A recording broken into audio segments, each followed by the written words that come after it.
Now, the leading Somali money transfer company that has taken one of Britain's biggest banks to court may well be shut down on Thursday if an injunction isn't reached. Dahabshil is seen as a lifeline for Somalis in the UK who want to send money home to their families. But Barclays Bank wants to cut ties with the UAE-based lender to comply with money laundering regulations. Well, Degan Ali is the Executive Director of Adeso. That's an African charity and development agency working to change the way that people think about and deliver aid across Africa. She joins us now live from Nairobi.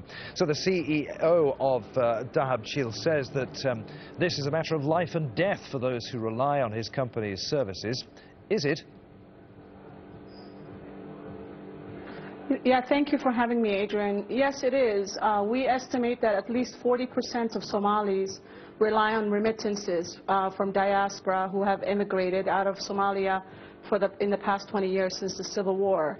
And that 40% that get the remittances, the amounts that they get varies in size from $20, $50 to $100 on average per household. And that's for basic needs. This is about food.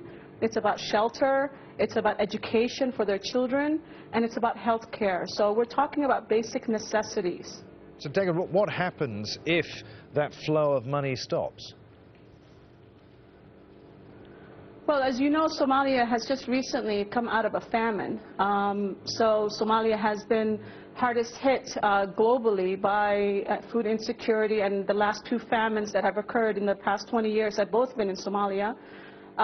So it's a country that is in chronic shock, and it's at the verge constantly of having a huge food insecurity. So when you have 40% of the better off households who get remittances, and if that flow stops, and the UK represents the second largest concentration of Somali diaspora who send those remittances. So if that flow stops, we're going to have another catastrophe on our hands. And these, again, are the better off households who not only support 40% of the population, but they support many others and are considered the ones who give charity to other poorer off family members and relatives. Okay. All right, so what about the, on the face of it, perfectly reasonable argument that this has to stop in order for Barclays to comply with money laundering regulations? Could money transferred via this company end up in the wrong hands? Well, yes, I mean, there's always that risk, but what we're saying is, first of all, there has been no evidence proven by either any UK banking institution or US banking institution. Remember, this started in the US about 2 years ago with very large banks in the US also closing the accounts of the money transfer operators in the US. So there has been no evidence in the past 20 years, either by the US government or the UK government, both at the state level in the US and at the federal level, of any of these money transfer operators violating any anti-money laundering or terrorism rules and laws. So there has been no evidence, and no money transfer operator has been shut down by the governments in 20 years. The last one was Barakat over 20 years ago. So the issue is there's a lot of perception, negative perception of risk. And what we're saying to the banks is, what is it that you need?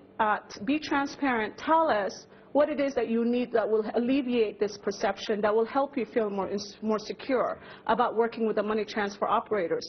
Remember, Barclays is shutting down the accounts of other countries as well, both money transfer operators in Pakistan and Bangladesh. And not only will these countries be negatively affected and the poorer people be most adversely affected, but they have banking institutions. Somalia has no formal banking structure. The money transfer operators are it. There's nothing else. Degan, let's hope that some sort of solution can be found to everybody's benefit. Degan Ali there, the Executive Director of Adeso. All right, let's go back to Lauren in London now for some more news from Europe. Lauren.